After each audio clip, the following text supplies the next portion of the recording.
3,000 పైచులకు మన ట్విన్ సిటీస్లోనే ఉన్నారు.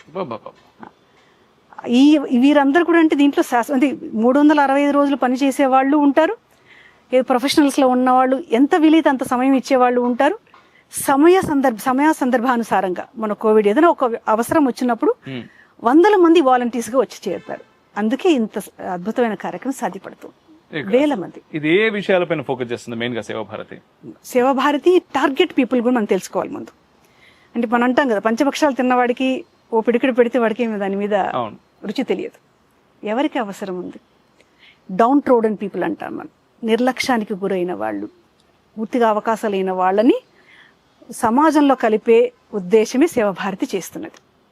ఈ సమాజంలో కలపాలంటే వాళ్ళకి ఏమేం కావాలి? చదువు కావాలి, ఆరోగ్యం కావాలి, సంపాదన కావాలి, ఈ సమాజంలో ఇమడగలిగే శక్తి కావాలి. అంటే సోషల్గా వాళ్ళలో పూర్తిగా ట్రాన్స్ఫర్మేషన్ తీసుకురాగలగాలి. ఈ 4 ఏరియాలో సేవాభారతి పనిచేస్తుంది. అద్భుతం. అయితే ఇక్కడ నాకు మళ్ళీ ఆటోమేటిక్గా డౌట్ వస్తూ ఉంటుంది మీరు చెప్తా ఉన్నప్పుడు. ఇప్పుడు అంటే ట్విన్ సిటీస్ లో మీరు ఇంతమంది చేస్తున్నారు, బట్ చేస్తున్న కార్యక్రమం ఎడ్యుకేషన్ అన్నప్పుడు హైదరాబాద్ లో ఉన్నవాడికి అవసరం లేదు, దాదాపు ఏదో రకంగా చదువుకుంటూ ఉంటారు. బట్ ట్రైబల్ ఏరియాస్ లో ఉన్న వాళ్ళకి మీరు అన్నట్టుగా ఎడ్యుకేషన్ కావాలి, హెల్త్ అన్నిటికంటే ముఖ్యంగా ఆ శక్తి కావాలి, ఇవన్నీ మీరు చెప్పినవన్నీ వాళ్ళకి కావాలి.